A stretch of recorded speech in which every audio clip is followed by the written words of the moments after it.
You are now listening to the I Think I Love My Wife podcast. And this is your best friend's best friend, Chidozie Okafor, ready to take you on another journey. Are you with me? Because I'm ready. Let's get it. In this episode, we talk about the ways that guys look at dating and the criteria they put women in. We discuss the importance of having the perspective of, what can I do for you? Instead of, what are you doing for me? We highlight the ways to build trust with men. And we also spend some time talking about communication from a vulnerability, balance, expectations, and prioritization standpoint. This is Chidozie again. I'm back for another episode of I Think I Love My Wife, and I'm happy to have a special guest, Todd. Say hello, Todd. Hey, Chidozie. How you doing, brother? Doing good. I'm glad. One of the biggest pieces of, feedback that we got from the first season was they wanted some people that had a little bit more notches under their belt in terms of marriage tenure. So I'm glad we were able to get the opportunity to talk. I think you have an interesting story, and there's a lot of lessons learned and experiences that you've been through that will help other people listening to this.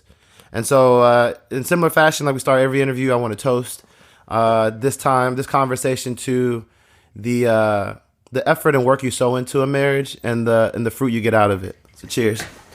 Cheers, brother. All right. Todd has me drinking tequila today. I usually stay on the dark, but we'll make it work. So let's just get started with some of the contextual questions to get the audience and listeners more familiar with the context of your relationship. How long have you known your wife? Wow, that's a good question. I've known my wife. We've been married for 29 and a half years. I've known her for about maybe 32, 33 years. Wow. I've known her. Does it feel different when you... I know how it feels from like a friendship standpoint, but does it feel different when you start to be in a relationship with someone you know more than half of your life? You know, it's interesting that you asked that question. It's because when we originally met, I'm a dark-skinned guy, right? And I knew that I wanted a yellow bone, and I married a yellow bone because being a dark-skinned guy, you're just gonna encounter a lot of different things, and I just didn't want my kids to have that encounter. So I knew the criteria of the woman that I wanted. Yep. And I mean, she met the criteria. I mean, she was educated, she was smart, she was a church girl. She met all of the check marks that I wanted. And when I met her, I was still playing the field. I was out there, you know. And we exchanged numbers, and I just kind of put her number off to the side. Yeah. And about 3 months later, we connected. 3 to 6 months later, we connected again. And when I called her back, she hung up on me. Because you took too long to... That's a I think... It might have been some time ago, but I think that probably still would have happened in today's world. Yes. And so she hangs up on you, and what happens? I had to start all over again. So I had to more or less reintroduce myself to her and kind of earn her trust. And then from that point forward, 29 years later, we've been married. What took you so long? What was it 3 to 6 months? Well, most guys we're known to have a few irons in the fire. Yeah. We're still trying to sow our oats. We're at that age. At that time, I was 27, and I was still trying to find myself. I did not have the financial riches that I had hoped at that age, and I wasn't sure if marriage was something that I really wanted to do yet, but I was still out there. Gotcha. Clubbing 6 days a week, still at church on Sunday. I feel you only have so much time. Yeah. And so it's interesting you say that, because I think in parallel in this age with the online dating and the apps, you can meet a lot of people at one time, and it's like you have to I always wonder, hey, like if you match with 3 people, you only have capacity for 3. If you get a 4th, you kind of have to wait before you initiate, or you're not going to just be able to invest a lot of time in it. Well, I'm dating myself because there was no such thing as, blackmeatpeople.com. Yeah, that was non-existent, but, you were writing phone numbers down. you was getting numbers then, back in the day. No, so totally get it. And so you've known her for more than half your life. Yes. How long were you mentioned that it took a while, you had a starter. How long were you kind of talking before you guys became official? Well, this is a story that I would share with you guys, and for the most part, it was not typical. We met, and I kind of prolonged it, and then once we reconnected, we started dating. We started seeing each other on a regular basis, and some people want to kind of hide behind the sheets when it comes to the reality. The baby came first, then we got married. Got it. So that's how that all came about. So as far as the dating process and the process that you go through courting, Yep. it happened so fast when she announced that she was pregnant. It's like, oh, snap, or shit. We got to do something. Yeah, something got changed. I got to step up to the plate. Yeah. No, it makes sense. I had a guy from, and we can talk about this. I had a guy from the first season. He met his wife through a friend, and they were doing long distance. I think she decided to eventually move to the same city, and not too long after that, she was pregnant. And so we talked a lot around, the decision to get married, right? Like how might the thought process change now that there's a child involved, and what does that look like? And so I definitely love to hear that from you. Did it change? I know you said I got to get myself together, but did it change what you might have envisioned the process with your now wife to look like? Circumspectively, when I look at it, I had to put my big boy pants on, and whatever I needed to do to take care of my family, to provide for my wife-to-be and to my child, for some reason the light flicked. Just hit. It hit. And I knew that it's time to take a stance and realize that, hey, I got to dig in, pull myself up by my own bootstraps, and hey, we got to make it. We're gonna make it. And that's what we did. Well, so it's safe to assume that you guys were already on a trajectory. It wasn't that she was one of the many. Well, she like I stated earlier, she fit the criteria of the woman that I wanted, and I knew in my heart of hearts, I mean, she checked all of the lists that I wanted in a wife, and it was just a matter of me getting myself in gear to move forward. It kind of expedited the process a lot quicker because there was a child on the way, and unfortunately, our child came in July, and we got married in December. Okay. So that's how that happened. It makes sense to me, and I think that it's not unique that typically there's an external force that requires people to really self-reflect in some ways. And I had a roommate at A&M, and he was one that, like, I would say minimalist in the sense of he does like the minimum to like get by because he can get away with it, and he's okay with the repercussions. And he found out that he was having a baby while he's about to graduate from college, and his mindset shifted that like I can't afford just for the base minimum of what's acceptable because I don't want my kids to live this way. I'm okay living this way, but I don't want my kids living this way. And so for him, that was the switch for him. Even though he'd been capable of doing more, it's just like I can live with the results of basic or mediocre. And so I talked about my past relationship and how it was a situation where I recognized, even though to your point, there's a lot of things that I saw that were of value and that on paper, logically, okay, what are you waiting for to move forward in the relationship? We were dating, but then there was a situation where I saw someone else I was talking to were in the same circle that she was. And for me, that was it's not worth this coming back to look like something when I know I already got a lot of what I want here. And so I think for men, it just seems like that tends to be a trigger for us that kind of makes it like different external forces help us like, wow, that was it that made me speed up the process to your point. That was the ultimate motivating factor because, you hear stories about guys making babies, not being derelict in their fatherly responsibilities. And I didn't want to be that guy.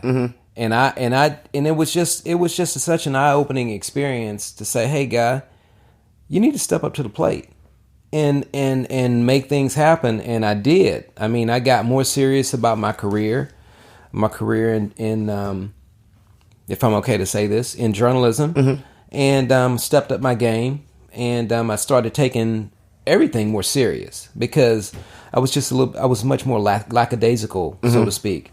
And when she told me that, it's like, okay, I kind of wanted it because I even remember, guys, if you're not ready to have a child, put on a condom.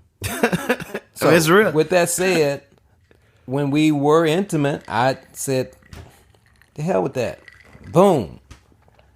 And I kind of knew then that, okay, it's possible. It's possible. Yeah. So I knew that it was time to kind of get myself together. No, it makes sense. And definitely, I think the point you made around, the story behind black families is that they're always broken, right? And things like that. And so part of why I am doing the podcast or have an interest in it is that you can't change that narrative unless the husband and wife are good.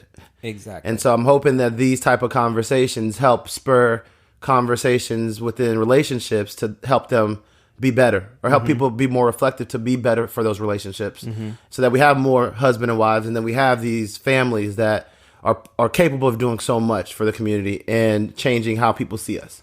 So that's kind of like the point behind is that, we talked about it earlier, but we all kind of do relationship in isolation. And then we see everybody else and we're wondering why are they so happy. But as soon as you go out, you put on the same face. And so I want to talk about these things more as a vehicle for, a lot of people are going through similar things that we all are experiencing. And the more that we can learn from these stories, the better it will be off. I agree wholeheartedly. It's a phrase that my wife uses, and I kind of echo those same sentiments. You may see a couple, and you may see them happy, jovial, and just having a great time, but deep down inside, you don't know their story. Yeah. You don't know the trials and tribulations that they go through every day. And marriage is a job. It's work. It's a job. And for anybody to misunderstand that conception, they're living in la la land, and it's like vitamins is a supplement and marriage is a supplement. You've got to supplement it with something every day. And for those that don't understand that, they need to take a step back and reassess the situation before they get into it. Because as quickly as they get into it, they'll be out of it before you know it. And I would just advise them to, understand the person before they embark in that. Because I think there was some questions that I remember from other podcasts. You talk about dating and courting. And I kind of treat those two just the same.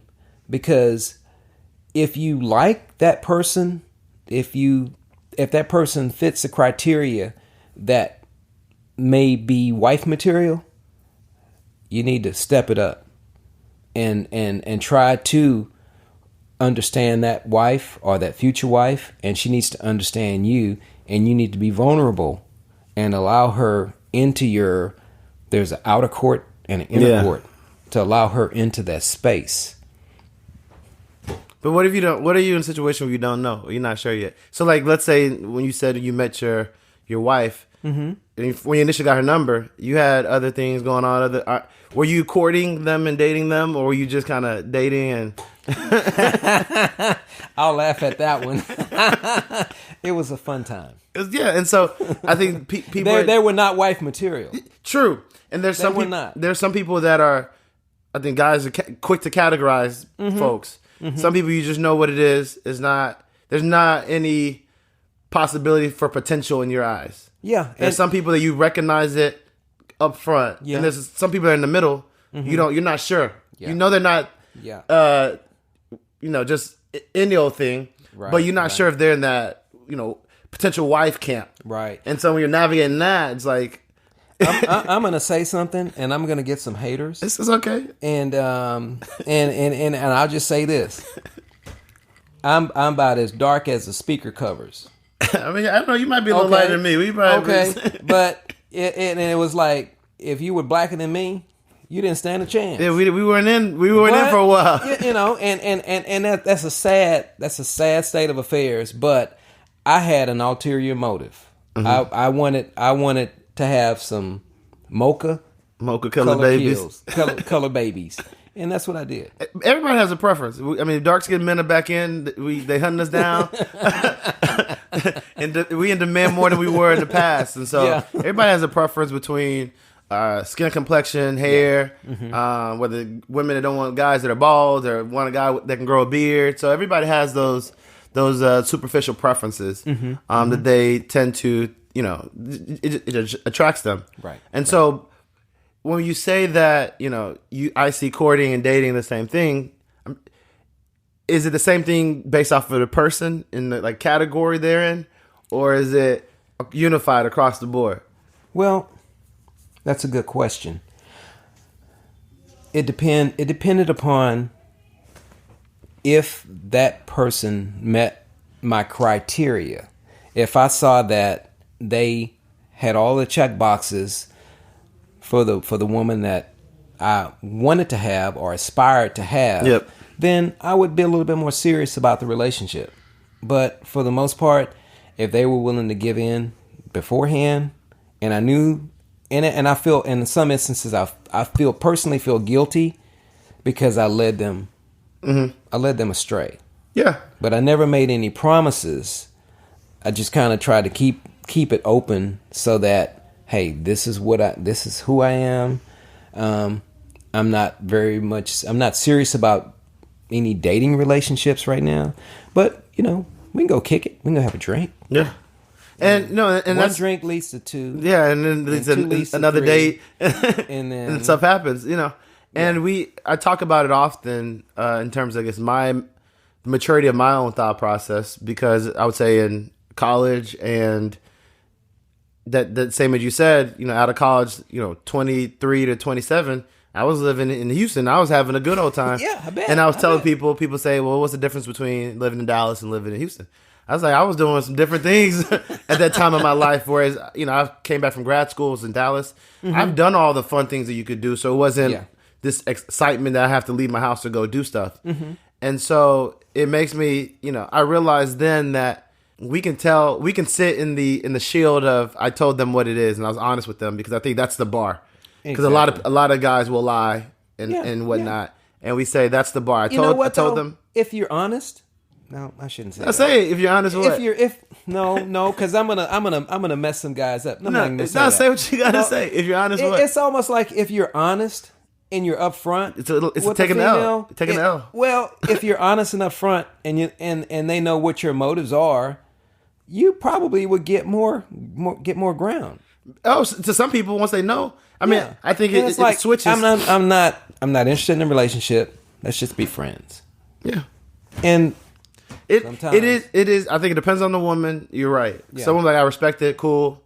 Some women, maybe not. Right, and so, I guess my point was, I recognized that it wasn't enough to say, "Hey, this is what we're doing," right? And then my actions are showing a lot more love, because you grow up a certain way, you just know how to treat people. Yeah. In your company, you show someone a good time, and if someone's not accustomed to that being just the bar for a good time. Yeah. Well, he did this for me. He must like me. And so, I'm on this path, I would say, and I try to bring this up with the guys to get their perspective, that I think there's a level of responsibility as men that we have to try to match our actions with where we are headspace.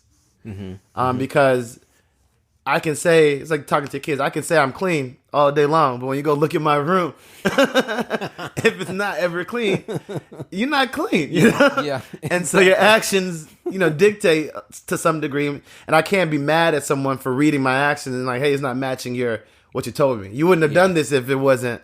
And so how do you reconcile that in terms of, being upfront, but understanding like your actions may communicate something different? Oh, I'm gonna have to table that one. We'll have to come back to that one, because I want to make sure I don't want to trip anybody up. Yeah, we can come back to it. I just think ask me that one again, because I want to totally understand that question. Partly why I communicate that, maybe I'm experimenting in my current dating life, but I try to match. Well, I'll start off with the premises that I have. That I try to communicate just to friends that this is how guys think of it. Okay. Is that most guys don't want to do the things they do. Like in the beginning, when you're courting, when you first meet someone, Like, if he doesn't know you, most guys are not trying to be on the phone. That's not like their go-to thing. Most guys in the beginning, if he just met you, probably wouldn't care to talk to you multiple times a week. It's just not what he does. He, just in his typical frequency of how he communicates with people, talking to you every other day or, weekly is probably not his go-to thing. He's doing that because he knows you will receive that positively. There's a reason behind those actions. And so it's like, how do you make sure that you're doing things in line to where you are? Because in the beginning, we're all kind of like, we're just filling it out, just like the woman is, Yeah. But if you're not acting on it, then you, compared to the next guy, you don't care, or you're not as interested. And so you have to give almost a false sense of interest in the beginning based off your actions. In a sense, I think you just have to approach with caution, and that's where the guys can either make or break a relationship. And some of the ladies that I've been in contact with, I wish I could go back and apologize to them, because most of them, they never met the criteria, never in their lifetime. But everybody wants to have companionship for whatever length of time that it is. If it's for a night, if it's for human, a week, seasons. I just wish that if there could just be an open dialogue to let that person know where we stand. And if and that can be handled in the first 30 minutes.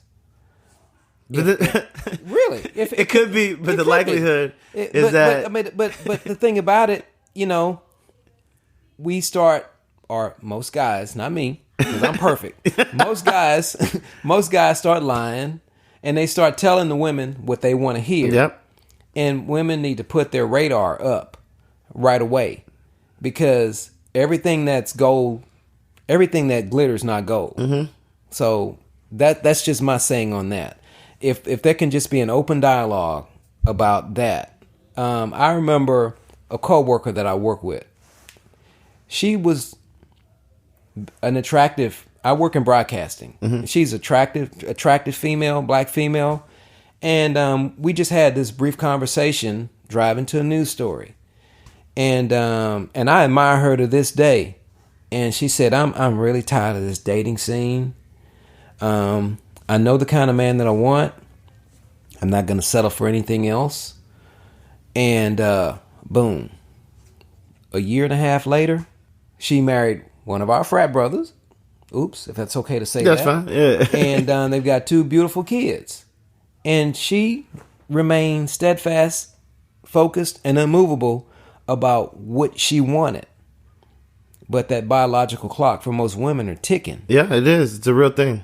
And I applaud her, but because she was on the air, she had a consortium of takers. Oh that yeah, she people. could vet. Yeah, people were coming. Yeah, But the ones that are couch potatoes, and they're on Facebook, they're on Instagram, and they're trying to put stuff out to try to get a man, that may not be the right approach. But she had a vision for what she wanted. And she achieved it. She held on to it. She held on to it. No, I think that's real. I think sometimes some of the damage or baggage comes because people are dealing with folks that, to your point, maybe not what you want, but in the moment is meeting some type of benefit. And also on the guys' end, guys are good at filling time with folks that may not be, to your point, check the boxes. And you said it, like, there's not a chance. You just never would be in that box for that person. But they still fill time if they have it. The look on your face when you say "feel time," boy, that's another way of saying something. But I'm not leaving that they'll alone. feel time with that person, even though they know, like, there's not anything this person could do that would put us in a position where I would look at you like that. One of the I guess thoughts or philosophies, and we can get back track that I have, and I slowly started thinking about this in this lens, is that people want to, in some degrees, and maybe when they're older, want to have a good sense of how that person and their life would fit with theirs. They want to have the ability to see it, right? Sometimes you can see it immediately. sometimes you get to know a person and you start to see, it may take longer to see how this person fits with my life and how I do things. And it's not until you see that you can then take someone seriously. I tend to think. And like the example I use, when I moved to Austin, I looked at probably 20, 25 spots. I knew how much stuff I had was coming with. And you can use that as an analogy for baggage or preferences or just your career and how what's possible and not possible. I came from a 2-bedroom, 2-bath that I had by myself to a 1-bedroom, 1-bath. So I had a lot of stuff. And every time I would go to these places, I'm trying to, with all that stuff in mind, how am I get all my furniture to fit in these spaces? And there were only 2 actual buildings that I went to. Once I got there, I could see it. Okay. And once I saw it, I was like, okay, the other ones don't really matter because I could see where all my stuff fits, even though these things have nice aspects about it. They're not really in consideration for a place for me to move into because I couldn't see how my furniture would fit in that. And I think people see relationship that way. When you see a woman or, or vice versa, and you see like how her life is, her job, you start to see like, okay, I can see how these families might connect. Or I can see how what she does fits with how I do, right? Whereas if it didn't, if it wasn't as compatible, it might be harder. And it takes more time to you to think through how do you make it fit. You know, it's not going to be perfect. You might have to maneuver some things to make it fit. And that may make the process longer. I guess what's your thoughts on the idea of like people have to see it fit first before they like start taking things seriously? Well, seems like I have a story for every question. It's all good. And I'll share that with you. When I noticed things were starting to get serious, and this is just so simple, because most of the women that I dated, they just didn't have high aspirations to do things, and I'm like a task master, and I gave my wife today a few tasks, and I mean, she knocked him out. She knocked him out the park. Yeah. And it's like, what else you got? Because most women, they want to know what you can do for them. And she was already into me as to what I can do for you. She was serving me in a biblical sense. And that was like, oh, wow, that's another check mark. And I asked her to do some other things. Another check mark. And it's like, I always wanted to roll with cash in my pocket. Brother with cash in his pocket, he the man. But I was only paying half my bills. Yeah. Baby, why don't you pay all your bills so that you'll have a zero balance at the end of the month? So she kind of got me on that pathway. Yeah, help you better there. Helping to better myself and to better us.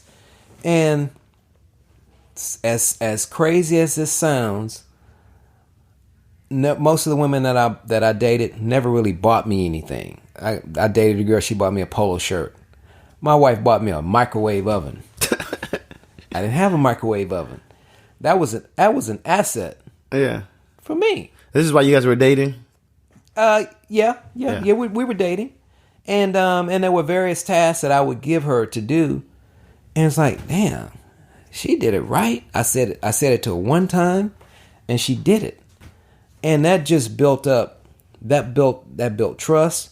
That built up a lot of responsibilities that she could handle, and it was like she would do it and come back for more. She would do it and come back for more, and that was a selling factor for me to let me know that, hey, wow, she could be a part of my team one day. Were you all in an official, exclusive capacity when you were seeing some of these things, or it was still kind of the blurred lines? We getting to know each other. Not that you saw all of it, but when you started seeing some of those. Once we connected on the second time around, I was seeing things in a different light. Yeah. And I would just kind of put things out there, and it's like, check the box. And I realized that, wow, I believe that this is the woman for me. And then when I got the call, okay, I'm pregnant. Then things shifted to a higher gear. I want to dig into that, but first I got to get a word in from my sponsors. If times are tough right now, then I know how important saving money can be. Sharper Services, an ACN independent business owner, works with its clients to provide great rates on all home-related bills like electricity, cable, and internet. Check out www.sharperservices.com, that's Sharper Services with an S, to get a free quote and start the process to save money now. He provides this free of charge, it's convenient, and he makes things hassle-free. Tell him the podcast sent you and look for more details in the episode description. And so one of the things you mentioned was about you were seeing the things, you're taking mental notes. And I think that's something that guys do a lot that we don't communicate, that women are often not aware of. And you mentioned that she was more, it seemed that she was more focused on what can she do for you, right? Yes, from a servitude or service mindset, then what am I getting out of this? I think guys really pay attention to that. It might be that some guys' love languages are acts of service, and so that it resonates more. But how much of that was a key factor in some of your decision making to see that before you guys were like official? Bruh, that was the quintessential love language for me. Because I knew this woman, she was down for me. And most of the women that I've dated, it was almost like I had to be the one to provide for them at all costs. And she would give me her last. And they were in a sense where she really wasn't able to do it. But that did something to my heart. This woman is down for me. And if a woman is down for me, genuinely, that's who I want to be with. And it just took over a period of a few months because things kind of went into warp speed when she announced that she was pregnant. And it was like a no-brainer. It's like, damn. You saw enough already. I had already saw enough. At that point in time. Had you not seen those things, and maybe she might not check. She checked 75, 80% of the boxes that you said were important, and you weren't seeing those things. It might have been a different story. Oh, definitely. Yeah. The trials and tribulations that we've gone through being married, she has definitely withstood the test of time. I could not have made a better decision to being with the woman that I'm with today because of the fortitude that she has, the vision. I mean, at some point in time, sometimes I think that she has kind of like been the guidepost in our marriage better than what my father instilled in me, which it wasn't much. Yeah. Because my dad was a worker bee. My dad worked 3 jobs. My dad really didn't have time to mentor me as to what it takes to be a man. I knew you go to work. I knew you provide for your family. But my dad never told me he loved me. Yeah. And my wife taught me how to love. Unconditionally. Yeah, I get it. My dad's an immigrant from Nigeria. So same capacity. He wasn't the 3 jobs, but he worked his main job. He worked it.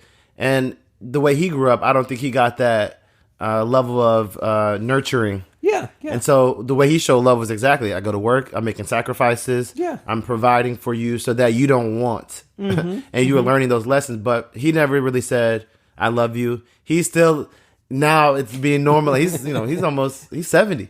Oh, wow. And it's becoming more normalized. And it really took us as kids having a lead in that when we get off the phone, Dad, I love you. Yeah, exactly. And there would be times in the beginning he just wouldn't say anything back because it wasn't instilled in him. It wasn't instilled in him to do. His love is, I'm breaking my back for you. Yeah. But he wasn't saying it, and so sometimes he would say it. Now he says it. He may not leave with it, but he'll say it back. But you recognize that these things, these men that we grow up in, the examples that we see are not showing us the full spectrum of love, right? Exactly. And exactly. Women, I think, oftentimes provide that great balance. Yeah, for men. Women are nurturers just from birth. Yep. And that's something that they give unconditionally.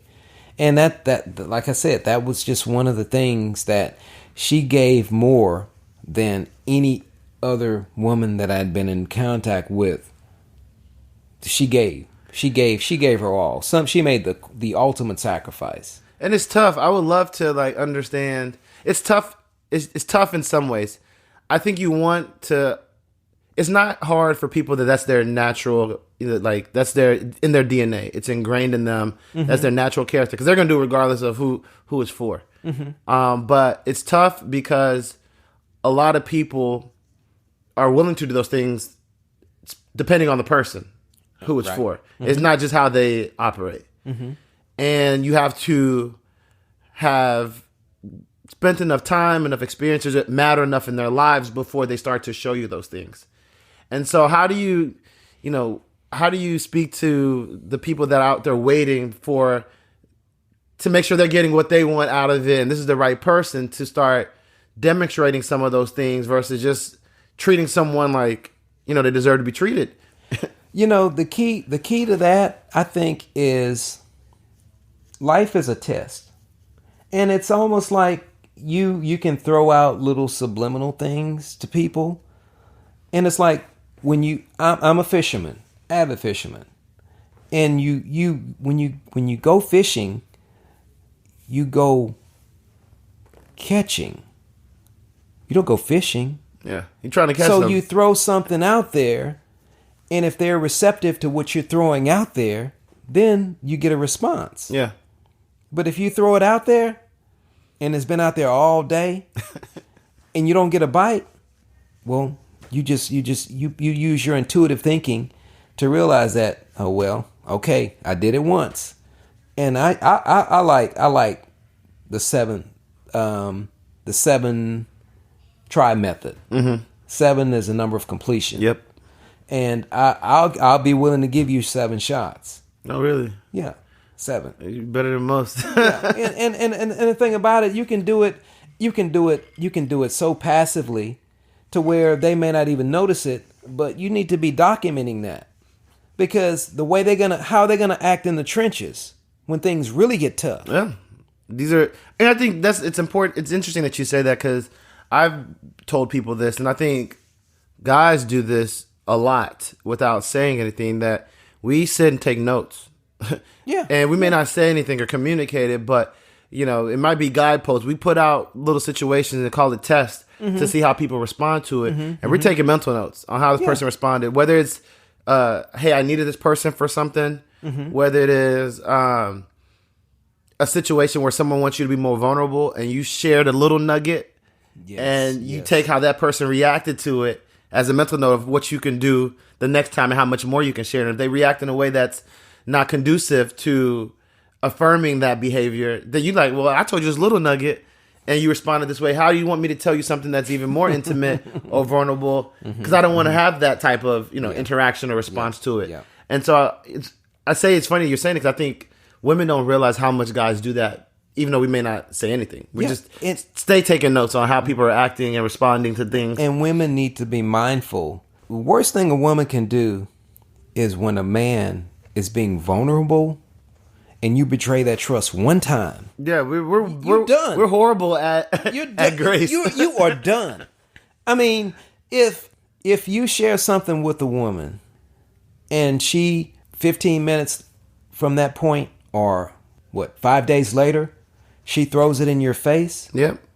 You're done. Yep. You're done. Or criticizes it because she doesn't agree instead of trying to understand. Yeah, becoming argumentative over that to prove a point.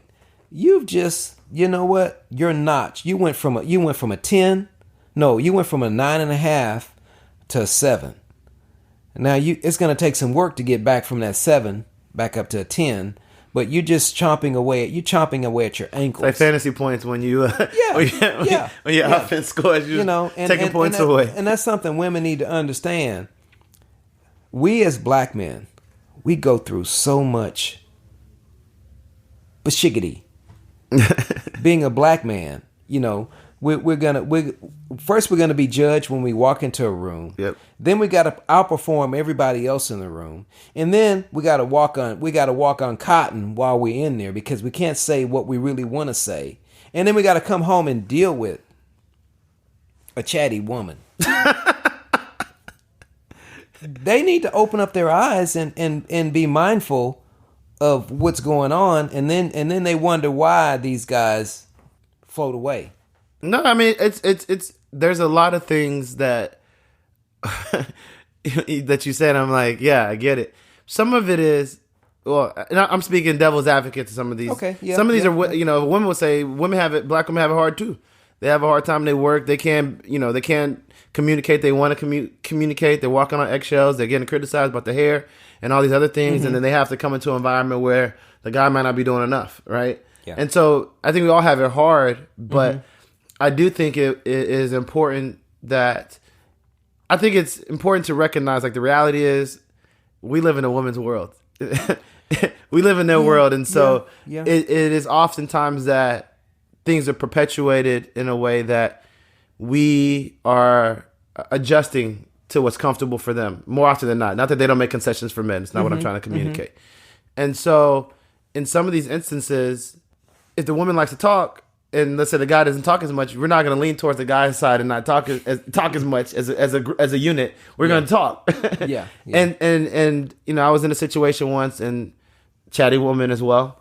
And she made a comment once, and she was like, "Well, you never tell me about what happened with you or what's going on with you." And I'm like, "Well, you never ask once.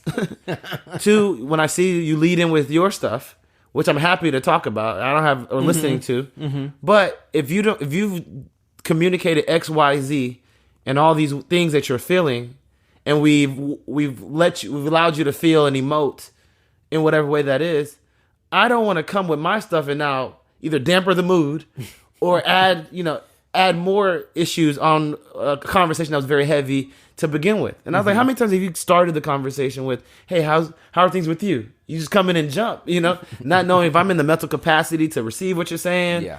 And I think those are important, but like as a man, we just try to adapt the best we can.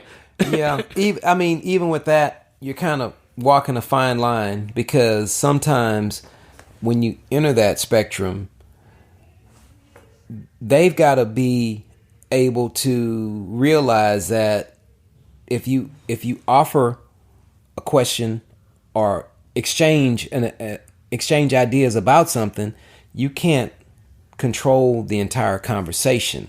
Conversation is you say something, I say something. Yep. If the conversation is being dominated by what your thoughts are, that's not a conversation. So you just kind of got to kind of pitch and toss back and forth. And sometimes it happens where the conversation is being dominated by whatever they're dealing with. Yeah, that's and whatever your situation is, it becomes minuscule, and it falls off the cliff as if it was never brought up. And that becomes in some ways the dynamic, and we talk about Yeah. what was top of mind for them, and we don't really get to, or things happen and we don't have the time to go deep like you may want. And then there's this sentiment of like, well, I know how it is, so I'm just not going to share. I'm just going to say things are fine because we don't have time to get through. Yeah, just we don't have time to. Or you drain from work, you listen to this, and you may not want to go rehash what you just kind of decompress from. And so I think that's interesting that you said it that way. How do you navigate that with your wife? In terms of her being someone that I'm assuming is communicative in that manner, and you not. How do you make sure that you're getting what you need out of it, and she's getting what she needs as well? Well, for us, my biggest challenge is just being in the present, listening to what she's saying. Well, taking in what she said, and then asking the right questions that I would get more feedback, so the conversation and the dialogue would continue.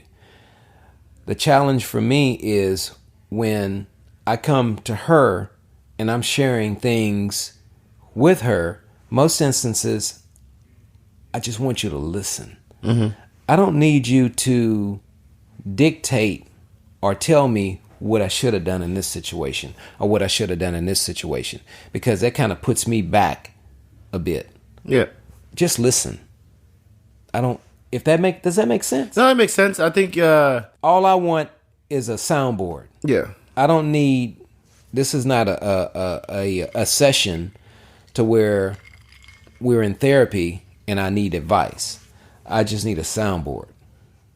So and sometimes women need to understand that when a man comes to you, most times, just listen. You don't need advice unless you're asking for it. And I think sometimes that happens. Mm-hmm. It's interesting because I've heard that flipped a lot from women that like sometimes they don't want the guy to solve for them. Yeah, they just want someone to listen, and we are naturally problem solvers. And then that guys often don't bring things up, and I think it depends on the nature of your relationship. Like in marriage, it's different than someone you're dating, right? Yeah. Because that's kind of like now you're a rock in some regards. But when you're dating, men typically are not ones to talk about things unless they need help. Like they need to your point a sounding board, and they need somebody to hey, I've thought about XYZ, it's not working. Boom, not just to like emote. So I think all in all, it's important to try to understand what your partner needs in those moments to have the right responses to it. And I would the newer or more recent your interactions with someone, the harder it is to know. And so what do you do? Like how do you become proactive about it?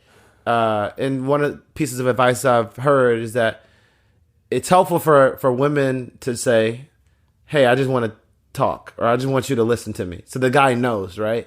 And sometimes it's helpful for the guy to ask, hey, do you want my advice? Before he gives advice. That's a great point that you're making. I mean, I may even implement that in my marriage and 29 and a half years strong. That's a good point. I mean, that's something that I've never thought about doing because we always want to try to fix things. Yeah. We can't help it. Sometimes the response that you give is not the response that they want to hear. Yep.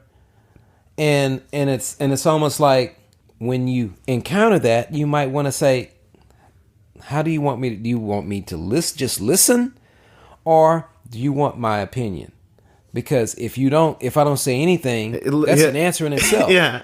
So I'll just take that one for myself. That's cool. No, I've heard it before. I'm trying to be better at. Yeah, I'll take. Because I know I work in consulting. My job is to fix things, ask the why behind it, push under the envelope, because sometimes what you're saying isn't the root of it, and sometimes people just want you to listen to what they're saying. And so I've tried to be better, not only in my, I guess, romantic relationships, but even with friends, to be, when people are communicating things that are going on, to say, to challenge myself to ask them how they feel about stuff, and then also ask what they want me to, how can I help them? Gotcha. And so I always ask when someone says, "Oh, this and this happened." It could be positive or negative. My question that I try to force myself to ask is, how do we feel about it? Yeah. Like, are we excited about it? Or are we angry? Like, how do I need to know what because she could say something to you and she's like, this is terrible.